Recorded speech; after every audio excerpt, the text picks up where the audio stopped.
Hey, thanks for checking out this episode of the Lake Effect podcast. My name is James Prophet, and today I'm visiting with Alberto Rey, an exceptional artist, noted Orvis fly fishing guide, and a profound conservationist.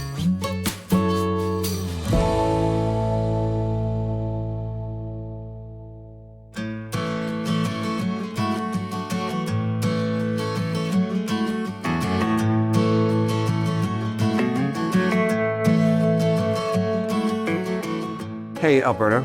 Thanks for meeting with me today. It's my pleasure. First of all, where are we at? We are in the basement of my studio, which is on the banks of Canadaway Creek in Fredonia, New York, waiting to get some water so we can get some steelhead moving up. We haven't had much of anything yet, but hopefully that'll change. Okay, great. Downstream, a couple miles is Lake Erie, is that correct? That's correct. For people that may not know, what is an Orvis guide? An Orvis guide is I guess it's an angler who's been vetted by Orvis, and they take their guide program pretty seriously. And we have to go through quite a few regulations and a few things that they would like us to do. I think one of the main things that's different is that after every guide trip, we have our clients do surveys, and that dictates whether we remain endorsed or not. Do you work as a guide mostly on Lake Erie tributaries? Entirely on Lake Erie tributaries, yeah. That's kind of my home waters. There's about 7 or 8 streams within 40 minutes of here. Okay. What's your quarry? Mostly steelhead. We do steelhead from October through April, and then there's a slow period for a few weeks, and then we do smallmouth bass in early June. Fly fishing for smallmouth bass. That's not something you hear a lot about. Oh, it's a lot of fun. The fish are fairly aggressive. They're all lake run, so they're pretty fat and aggressive. They just hit your fly with abandon. You're a professor? Or you still are a professor? I retired 2 years ago. Okay. I was a drawing and painting professor at State University of New York in Fredonia. 2 years ago, I decided to retire after 33 years and concentrate on my art and guiding and writing on the side. Art. I know you do some pottery work, mostly painting. Is that correct? Correct. Mostly painting. I do mostly environmental work dealing with rivers and bodies of water and issues that are related to those bodies of water. The pottery kind of is a offshoot of that.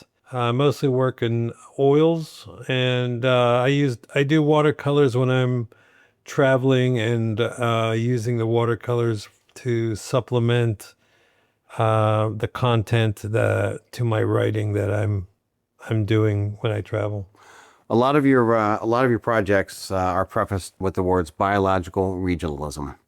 How would you explain that to someone? Yeah, I think the idea of biological regionalism is that the artwork tries to examine bodies of water that are near the exhibition site so that the people who go see the work are familiar with either the bodies of water or the area that the paintings are about. And the idea is if you can understand the issues that are local, that are regional, then you have a better idea of understanding more global issues. And it's all interconnected, but it's important to understand, what's in your backyard first.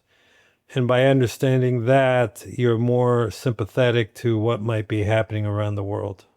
So are you saying that someone that's already at least partially aware of these bodies of waters or these streams is more likely to get more from your artwork than something that might be on the other side of the world they've never seen?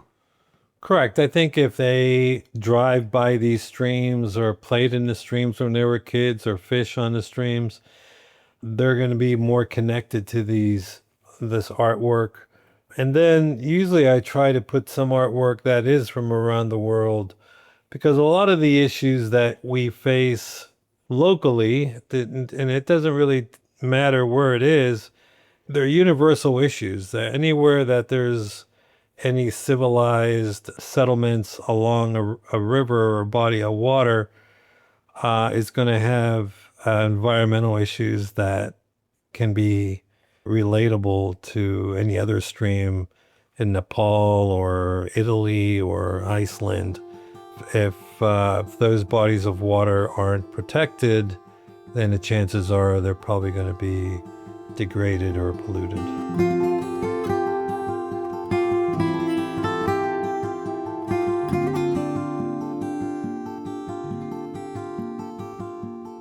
One of your projects was the Oswego River. Another one involves Chautauqua Creek. What can you tell me about those two tributaries? Correct. One is the Squajaquada flows into Lake Erie, and it's an interesting stream because several decades ago, probably over 60 decades ago, the river flowed through the middle of Buffalo, through the outskirts of Buffalo. Now it's in the middle because the city grew, but it was so polluted that the residents, instead of thinking about cleaning it up, they decided to bury it. So they actually built a tunnel, and they put the river in underneath in the tunnel as a way to just more or less forget about it, so that they didn't have to smell or see the debris that was in the river. And that river to this day kind of goes around a lot of communities, but it still gets millions of gallons of sewage every year. So it's still something that is a problem, and it's still yet to be resolved. The Oswego River, similar issues. It starts in a very kind of pristine area, part of the canal system in New York. And as it gets closer to the town of Oswego and other towns, a lot of industry during the 50s and 60s and even 40s used the river as a way of disposing their chemicals. So there's a lot of chemicals still in the water, Right. and a lot of pollution that's still evident, although there's a lot of regulation, but some of those chemicals are very difficult to remove. Are things on these bodies of water improving, in your opinion? They've improved, but it's kind of hit a plateau. A lot of it, I think the Oswego River was a body of concern by the EPA, and it's still pretty polluted. Is it safe to say Squajaquada Creek will never be resurfaced again in the section that's below ground now?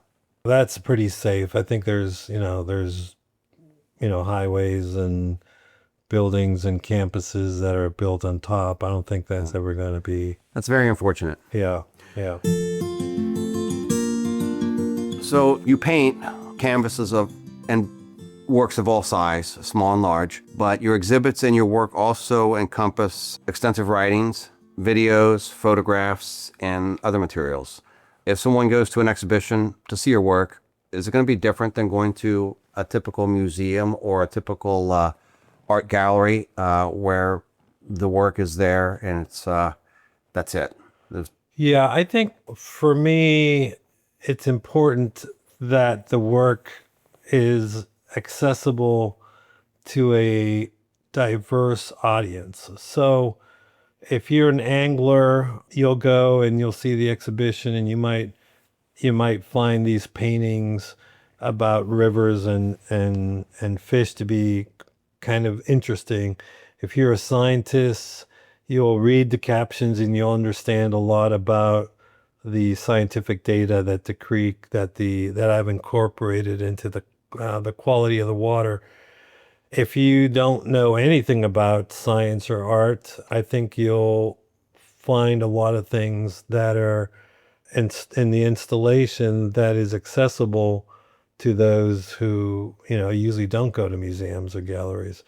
And if you are an artist, I think you'll see the quality of the installation and the paintings and videos to be hopefully of a caliber that is intriguing and interesting. So each exhibition, each puzzle has there's a lot of research that goes into it.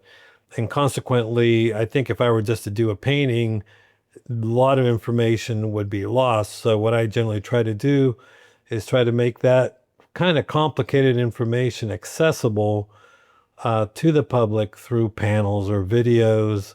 And I also do websites for each project. So when an exhibition is over, you'll have this permanent record through a website that the viewer can go years later and find this work, these paintings or videos, and the information that I put together to supplement the artwork that was in the exhibition.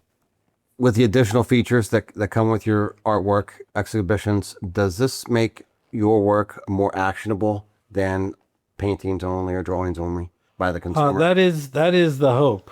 My hope is that I'm not trying to preach to the audience. I don't think that's probably the best way to lose an audience.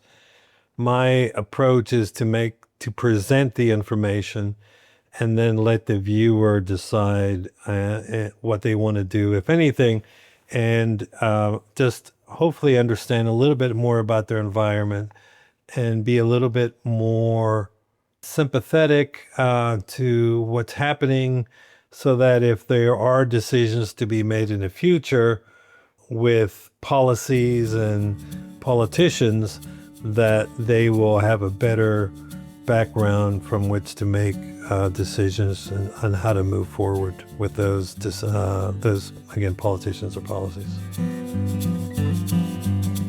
In the time that you've been a guide, that you've been fishing waters in this area, do you see a single most significant threat to Lake Erie or its tributaries, or is it an entire suite of threats? As I started this podcast, I mentioned that we're still waiting for water. I mean, when I started guiding over 20 years ago, we would be in the beginning heavily into steelhead season.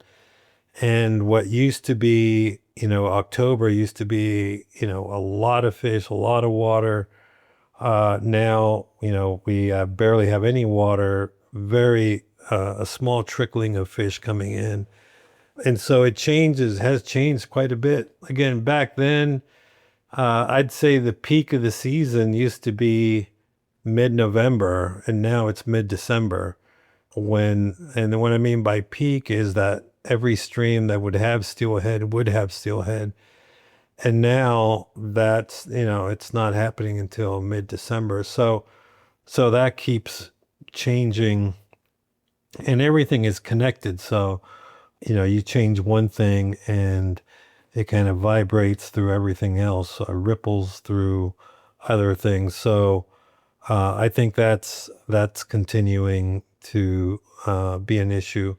I think the other thing that I find is that the environment is very sensitive, and consequently, I think it's important that as anglers and sportsmen and women, that we are stewards of that environment, so that, if the water's too hot, that we don't fish, because it could could threaten the fish that are cold-blooded.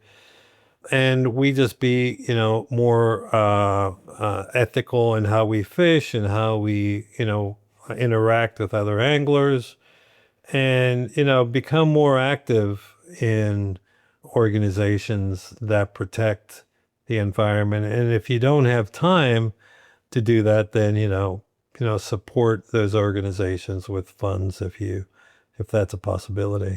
Speaking of stewardship, you are involved in some programs locally with streams and with youth especially. What can you tell me about some of the things that you participate in or operate or ever see? When I first moved to the area 33 years ago, actually 35 years ago, I knew nothing about it. I'd heard about salmon running in the streams and steelhead, and I didn't fly fish back then. And I was like, wow, that's crazy that's happening. And then as I started to read more and more about it, I thought that, fly fishing is such a great sport to engage and understand the environment and use that in your fishing. And then I was living in Dunkirk, which has a high minority population. And again, I'm a minority. And I thought this would be a great sport to get youth out of the city and just engage with nature. And so 30 years ago, I started a youth fly fishing program, and it still continues to this day. We meet once a week. We tie flies for an hour and a half on Tuesdays, and then periodically we take children out on the stream. We have waders, boots, rods, reels, everything that they need. And how much do you charge the kids for that? It's all free. Okay. And the reason is that when I didn't want any child to be embarrassed by their economic status. And I wanted every child to feel like they could walk in off the street and participate in fly fishing and never worry about how much it would cost. And that continues to this day. Are you creating future stewards and conservationists with this program? That's the plan. We also stock brook trout in the stream in Canadaway. They're indigenous. They were native to the river. And so we actually buy 2-year-olds, and we are always looking for sponsors whenever major sponsors passed away for that program. And what we do is we put in 2-year-old brooders, which are brook trout that are ready to spawn. And so as soon as they go into the stream, we usually put them in late October, so that the water is around the same temperature as the hatchery. And then they'll be in cold water for months and they can spawn. And we've had anecdotal evidence from landowners that they've seen brook trout spawning in their tributaries. Is it a self-sustaining population at this point, or you can't? I can't tell. Okay. We don't know how to do that. I mean, we know how to do that. We just don't have the funds to, tag fish Right. and that type of thing. But we have done electrical shocking in August, which is the warmest, most, critical period. And we have found the brook trout that we put in were still surviving in the stream. So there seems to be holdover from year to year. Okay. Excellent. Which is good. So we're trying to, and we also had stream cleanup. And the idea is providing all these activities for the community and the children to participate in, so that they have a sense of ownership in this environment, this land, this stream. And whether they stay in the area or not, that's something that they can carry with them wherever they go. So you're teaching the kids about stewardship and conservation, but you're not necessarily preaching to them. No, you never preach. You just do what you do and let people make decisions on their own. That's the best way to do it.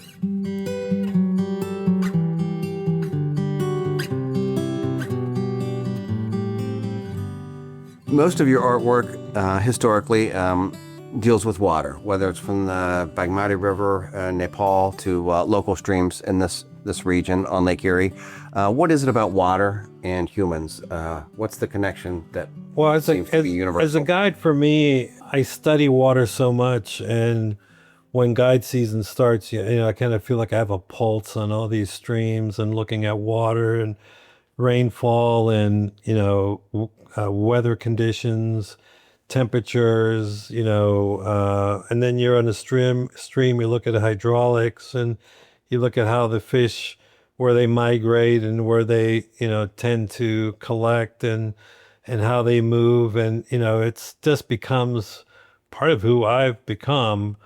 And so I've just become sensitized to the importance of water, again, locally and regionally, and how it affects me.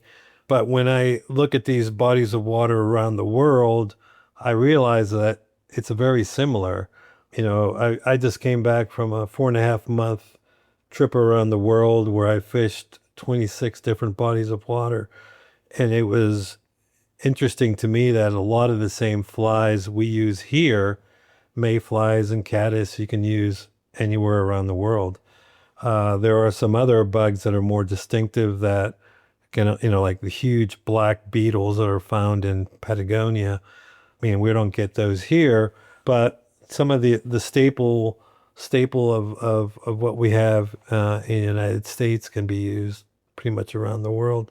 So that tells you how kind of connected and how similar our bodies of water and a lot of the entomology that's related to it is similar across the world, and that you kind of feel more connected because of that. So I think it's important to again try to understand the importance of protecting these bodies of water, because a lot of them are fresh water, and a lot of communities depend on that fresh water. And not just for recreation. Correct. Yeah. And unfortunately, a lot of the poorer communities around the world are the communities that suffer most from trying to find clean drinking water.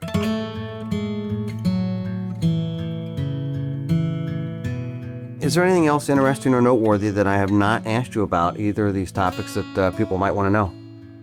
It doesn't take much to make a difference in your community. And what I mean by that is, again, that program, that youth fly fishing program I've been doing for 30 some years, it's just started by me wanting to do something in the community, but it only takes an hour and a half to 2 hours a week, and I enjoy it. So if there's people out there who have a skill that they think would be of benefit to their community, just do it in any way that you can, and do it in a way that you will enjoy doing it. Because if you try to do something for the long run, you're generally not going to do it if you don't enjoy it. Like fishing and painting.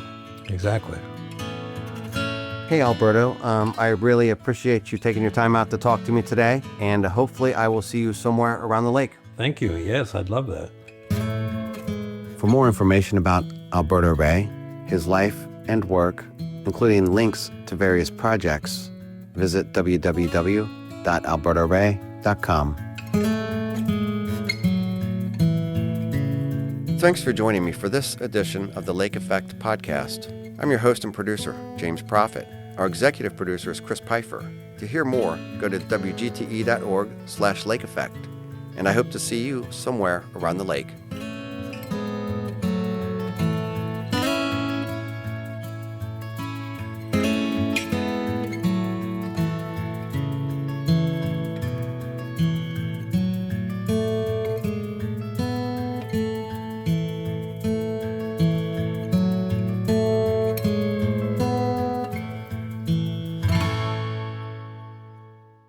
WGTE. Voices around us.